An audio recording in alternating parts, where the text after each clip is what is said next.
In the city of Cyprus in 300 BC, there lived a very wealthy trader called Zeno.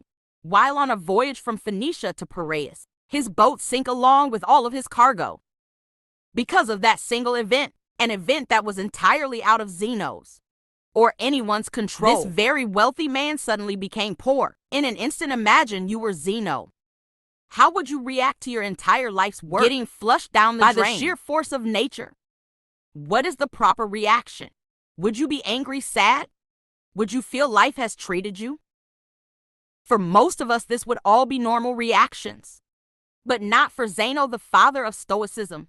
One small change lasts an eternity, and one small reframing of your mindset can cascade into larger and more impactful changes. Later down the line, the core of Stoicism is the very definition of acceptance and indifference. After reading the works of Socrates and other great philosophers, Zeno created and taught Stoicism. According to Zeno, although we don't have much control over what happens to us, we do have control of how it affects us, and we must use this control to great effect. Rather than crying over spilled milk or, in this case, drowned goods, Zeno focused on maintaining his composure over the situation, remaining calm and neutral despite his predicament. Today, people inadvertently view Stoics as people who cannot be broken, people who don't often linger to the emotional extremes, things like fits of rage or bouts of anxiety, but the original idea behind Stoicism was much more than that. Rather than just a way to describe people who are unemotional, Stoicism was a way to view, describe, and understand the world. It was a way of life, and that way of life has lasted for centuries. Stoic philosophy can be applied to situations today, the same way it was applied thousands of years ago, and its benefits are just as impactful. Stoicism allows us to process these negative emotions from negative experiences and turn them into the thoughts that give us a unique perspective of the world.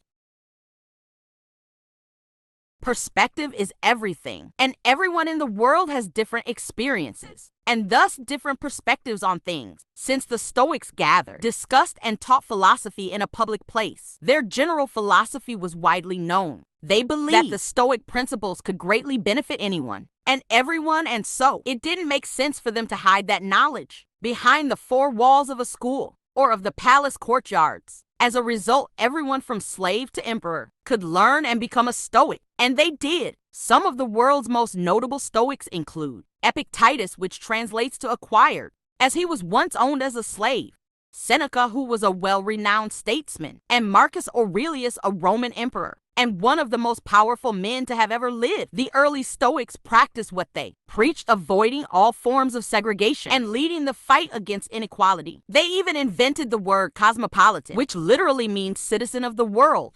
When people hear that word now, we think of cities like New York, Toronto, Dubai, and London because of how diverse they are. This was the type of unity and togetherness that the Stoics preached. Even at a time when it wasn't popular, women were allowed to freely learn about Stoicism and become Stoics themselves. So, why do so many people adopt Stoicism as a way of life?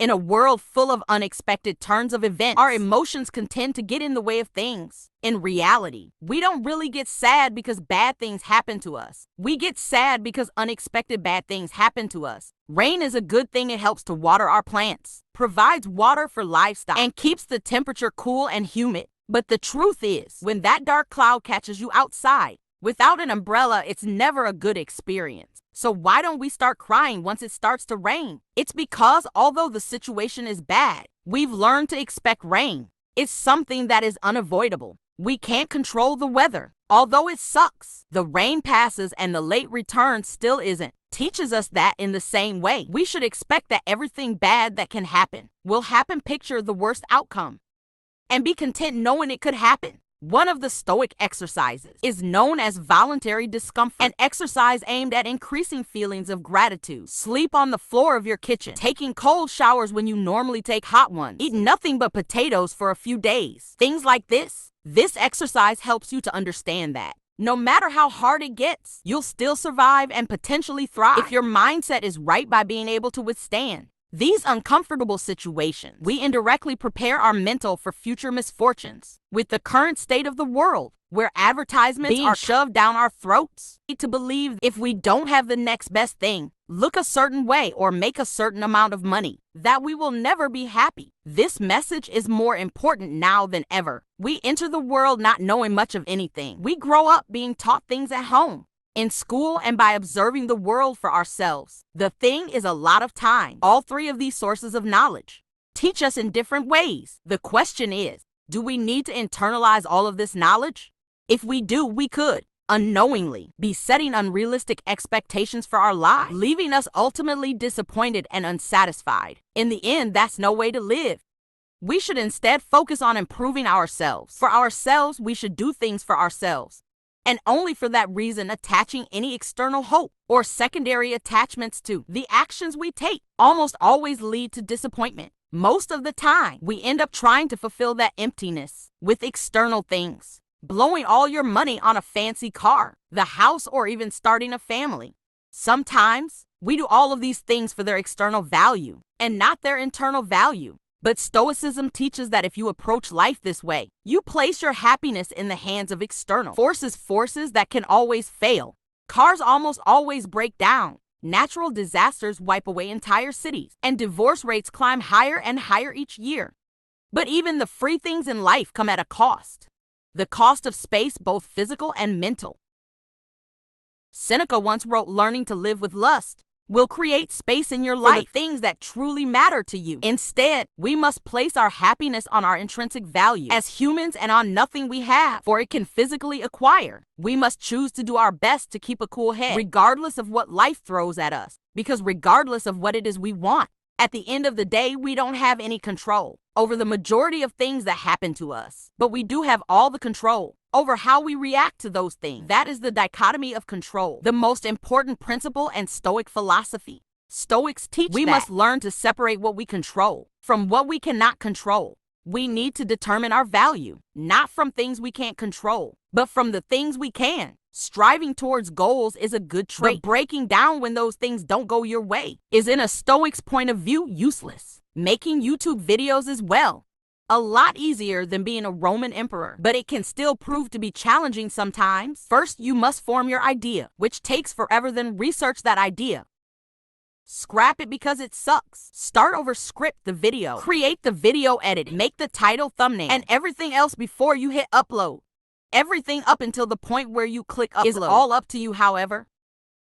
Once you click that upload button, the power shifts to the YouTube algorithm. Still, a lot of people judge the success of their YouTube channel or Instagram account based on how many views and subscribers or followers they have, metrics of which, for the most part, are beyond your control. Stoics teach that instead, you should judge the success of your work based on the amount of effort you put in and not on the outcome of your external hopes. Trust the process. Think about a person who has been working hard for the past 6 months. He now feels he deserves a promotion. He walks up to his boss with his performance report. The boss says thanks, doesn't grant him the promotion, and he goes home thinking he must suck at his job.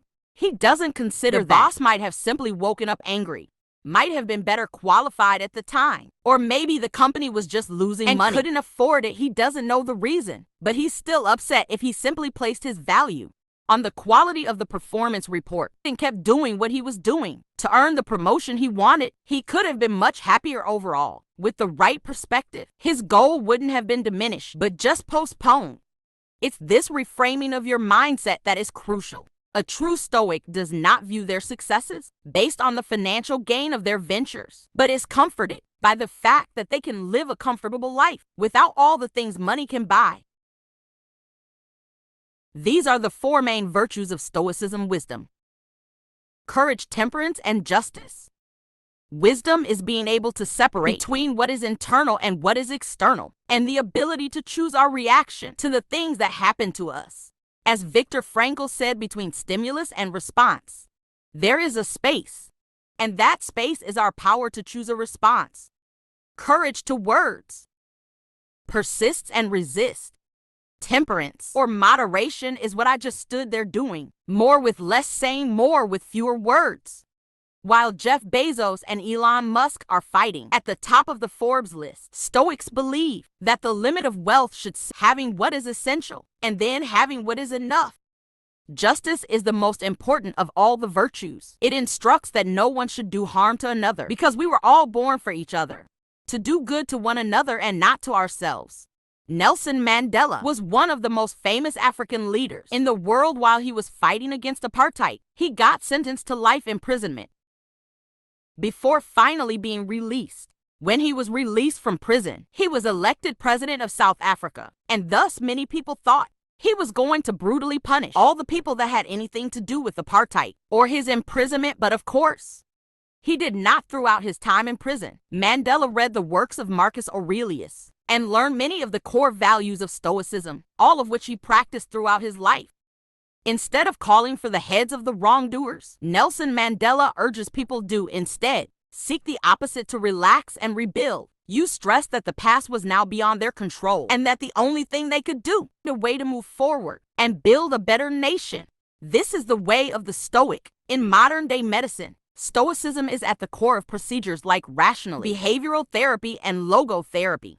RE helps patients to identify negative thought patterns might be causing emotional and behavioral issues. It allows you to challenge the reason behind all these negative with logic, and when you realize that many of them are unfounded, then replace them with more productive and healthier beliefs. Local therapy, on the other hand, is based on the Stoic that humans are driven by purpose. Even in the darkest of situations, we can fill our lives with meaning and happiness by simply finding out what that purpose is. As many of us know, though, this is easier said than done.